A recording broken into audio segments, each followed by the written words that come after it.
24 horas. Así son las causas. Señores jueces, De delitos, tribunales, jueces y condenas. quiero renunciar expresamente a toda pretensión de originalidad para cerrar esta requisitoria. La justicia que tenemos y la que nos falta. Señores jueces, nunca más.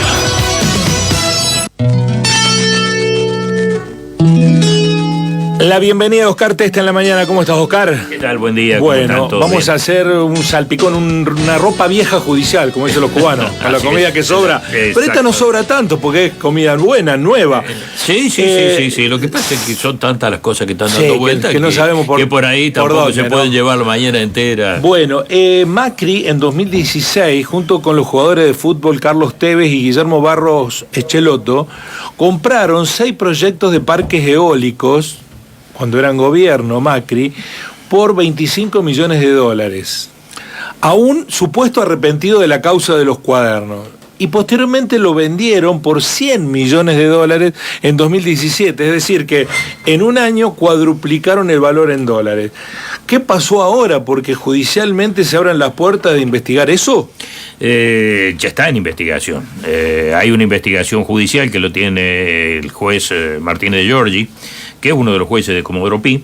La verdad que está durmiendo desde hace un montón de tiempo, en donde los planteos principalmente efectuados por Macri y los demás involucrados en la causa apuntan a que es una cuestión no judiciable porque es un negocio entre privados que en definitiva mientras no haya causado un perjuicio al Estado no tienen por qué intervenir, porque tampoco hay denuncias entre particulares. Se incluye lo del parque eólico de Achira, es uno de ellos, exactamente. Es uno de ellos. Bueno, ¿cuál es la novedad que hubo en esto y que seguramente va a repercutir en las cuestiones también judiciales que tiene Martínez de Giorgi? Y está un poco vinculado con una situación que se venía comentando desde hace un tiempito dentro de los mentideros políticos, en los cuales decían de que precisamente la jugada de Macri de aliarse con Milei tenía bastante que ver con la imposibilidad de negociar algún tipo de manejo de 4 causas judiciales que en caso de ganar Massa teme seriamente de que avancen. Una de ellas es parques eólicos precisamente, otra es el correo, otra es las escuchas ilegales, y hay una cuarta que no recuerdo en este momento cuál era, pero tengo la impresión de que tenía que ver con rutas, peajes o alguna cosa por el estilo. La cuestión es que ayer se conoció que la Auditoría General de la Nación emitió un dictamen sobre sobre lo ocurrido en este caso. ¿Puede explicar un poquito a la audiencia quién es la Auditoría General de la Nación y quién la maneja, digamos? Tendríamos que aclarar un poquito eso también, porque es importante tanto desde el punto de vista institucional como desde el punto de vista político, precisamente por quienes la integran. La Auditoría General de la Nación es un órgano que tiene rango constitucional, fue creado en el año 92, en el año 94 se la incorporó en la reforma constitucional precisamente allí. Es un organismo que está estructurado dentro del Congreso de la Nación. Es un organismo con autonomía funcional, con facultades propias, y la principal misión que tiene es realizar auditorías y estudios especiales asistiendo técnicamente al Congreso de la Nación, y esas auditorías y esos análisis los efectúa ex post, es decir, después de ocurridos los hechos en los cuales el Estado de alguna manera ha sido parte. ¿Sobre qué recae la actividad de la Auditoría General de la Nación?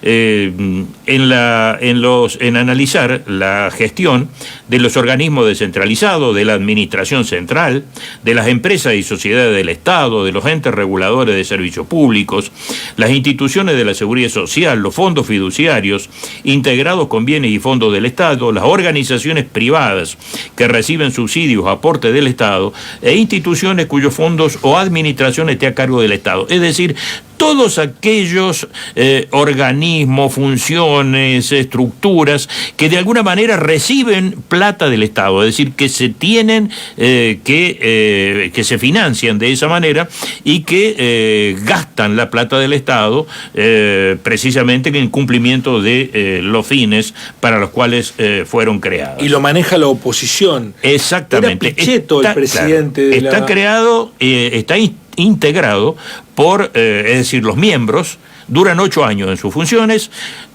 3 son designados por la Cámara de Diputados, 3 por la Cámara de Senadores, lo administra la minoría, es decir, no el gobierno que gana, sino el gobierno que pierde, el que pone precisamente los miembros. Esos 8 años, hay varios que ya están a punto de cumplir sus mandatos. En este momento, el presidente es alguien que en su momento tuvo una trascendencia política muy, muy importante, principalmente en el gobierno de Raúl Alfonsín. Después quedó en un segundo plano, que es Jesús Rodríguez, de la Unión Cívica Radical, obviamente. Fue ministro de Economía. Exactamente, fue ministro de Economía.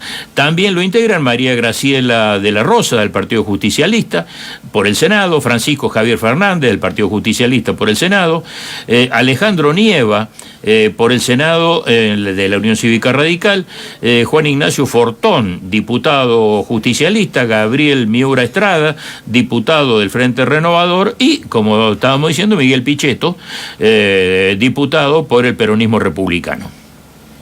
Pichetto es el que más vigencia tiene su mandato, va del 2020 al 2028, y el resto va a cumplir su mandato entre el 2024 y el 2025.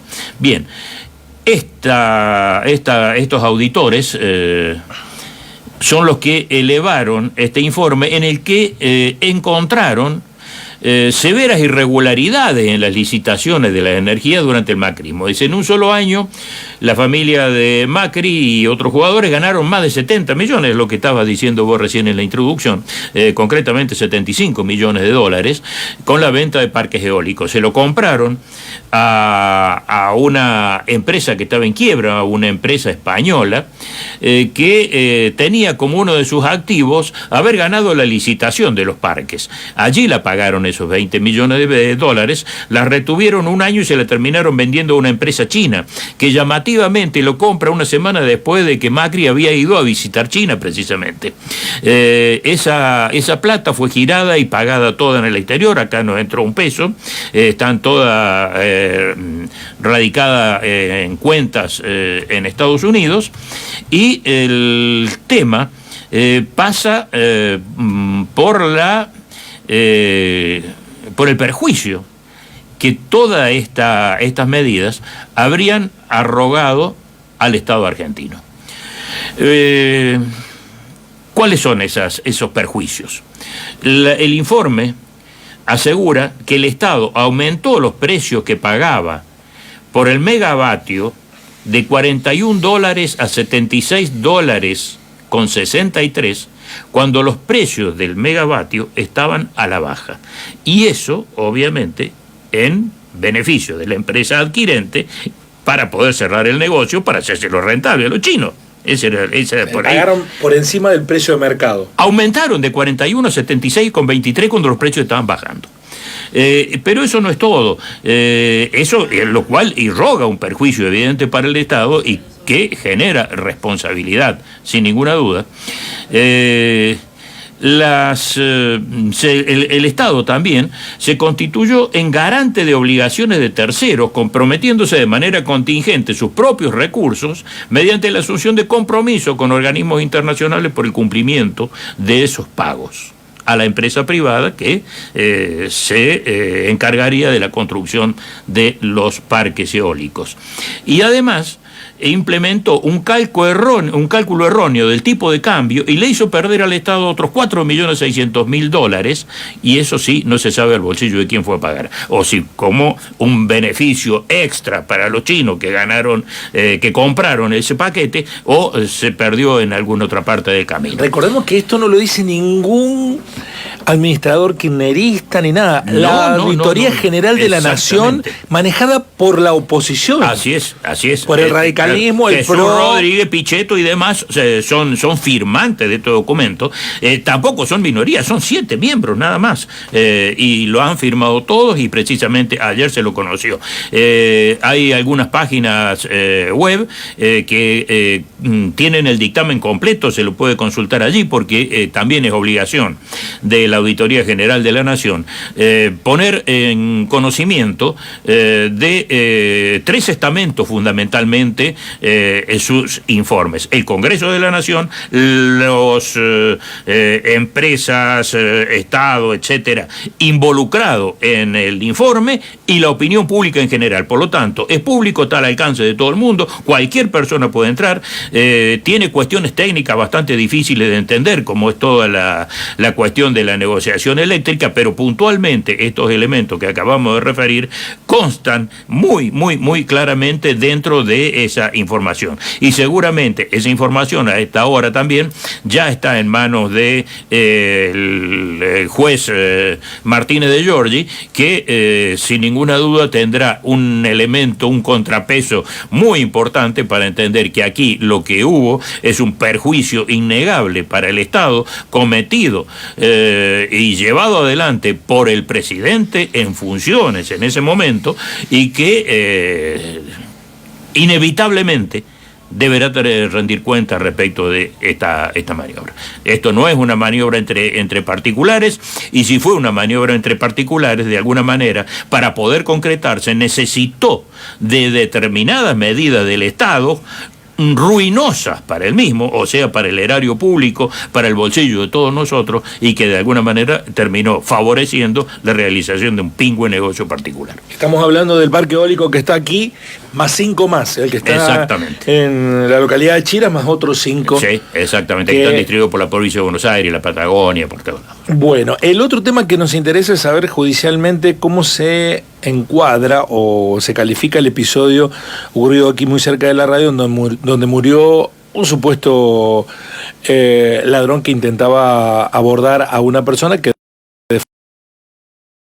se defendió y disparó 7 tiros.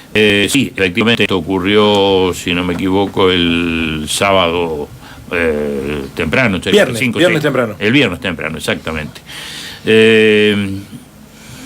Bien. La cuestión gira alrededor de la tenencia, no tenencia en este caso concreto, sino portación en la moto en la que se conducía de la persona que se defiende del eventual ataque. Vamos a darlo por sentado que las cosas ocurrieron tal cual se las relata, entre otras cosas por la credibilidad que cuenta la situación detallada, porque el mismo, digamos, quien era víctima del asalto, luego de inmediatamente de concretado todo, fue el encargado de llamar a la policía llegó, entregó el arma, dio las explicaciones del caso en el mismo lugar, y precisamente eso incluso es una de las razones por las cuales le permitió recuperar la libertad. El tema de la tenencia y la aportación de armas es una situación que realmente da para conversarlo un rato largo, con más razón cuando tenemos dentro del debate electoral un candidato que está planteando abiertamente la libre portación y tenencia de armas, con el argumento de que si los delincuentes pueden estar armados, la gente de bien, como le llaman, también tiene derecho a armarse y defenderse. Mientras esto siga en un plano de posibilidad solamente, lo que tenemos que analizar es cuál es la situación actual de este tipo de situaciones. Tenemos la ley de armas, regula la tenencia por un lado, la aportación por el otro. Los requisitos para poder obtener una y otra son bastante engorrosos, bastante complicados y en algunos supuestos también bastante caros. La simple tenencia habilita a disponer del arma en la casa y a transportarla separada de la munición, es decir, que no esté en condiciones operativas y que permita el uso inmediato. Por su parte, la portación de armas es de uso de extensión restringida, y esa aportación de armas la tienen gente que realmente realiza actividades en las cuales la disponibilidad inmediata del arma es necesaria, imprescindible, como son las Fuerzas Armadas, las Fuerzas de Seguridad, policiales, transporte de caudales públicos, etc. Esta gente sí la obtiene. De particulares también es posible obtener el permiso de portación cuando se dan una serie de requisitos que es necesario acreditar y que fundamentan la situación particular de una persona de contar con el arma por determinadas situaciones de riesgo, que pueden ser coyunturales o pueden ser permanentes. Para obtener tanto el permiso de portación como el de tenencia, es necesario acreditar que se tiene trabajo, que no se tienen antecedentes. En la tenencia es necesario manifestar el lugar a donde va a estar radicada el arma, una serie de requisitos que realmente no son fáciles de dar cumplimiento, y que quien lo obtiene es precisamente alguien que no va a representar un peligro con la tenencia de esa arma. De cualquier manera, el Código Penal reprime la tenencia y la portación cuando no están habilitados. En el caso concreto de esta persona, se está diciendo de que tenía el permiso para la tenencia, pero no para la portación. Y en ese caso, la portación de arma de fuego sin la debida autorización es un delito de peligro, y que por el solo hecho de concretarse ya se está incurriendo en ese delito. Tiene penas bastante graves, que son de prisión efectiva, no serían de ejecución condicional, porque el mínimo arranca de 3 años y 8 y medio, pero en 2 casos concretos esa pena se reduce en 1/3, con lo cual sí se podrían recibir penas de ejecución condicional, que es en los casos en que se contara con la tenencia, aunque no se tenga la aportación, y si en el análisis del caso concreto se pudiera deducir de que el arma que se secuestra o que se encuentra en poder de una persona determinada no va a ser utilizada para delinquir, y eso se deduce de las mismas situaciones que hablaba recién, es decir, de cuestiones de trabajo, digamos que no falta de antecedentes, etcétera. En este caso concreto tampoco podemos dejar de lado que seguramente es una evaluación que el fiscal Moine ya lo debe estar realizando en este momento, porque todavía no, por lo menos hasta ayer no había imputación formulada, la cuestión de la legítima defensa, el supuesto de que efectivamente se compruebe los datos de la denuncia. En eso es determinante las imágenes, ¿no? Sí, seguramente. Hay imágenes. Aparentemente los casquillos que habían encontrado eran del arma de esta persona que se defendió. Eran 7 casquillos. Habría que ver si hay más, qué es lo que ha ocurrido. Incluso falta dar todavía con el paradero, la identificación del acompañante, digamos, que se dio a la fuga con posterioridad al acto defensivo de la persona que intentaron asaltar. Gracias, Oscar. Lo esperemos el jueves con más información. Del salpicón nos quedó un par de elementos todavía. Sí, quedaron algunas cositas pendientes, pero yo creo que las que quedan pendientes no podemos volver atrás.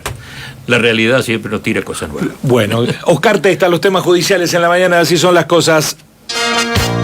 Así son las causas. Señores jueces, De delitos, tribunales, jueces y condenas. quiero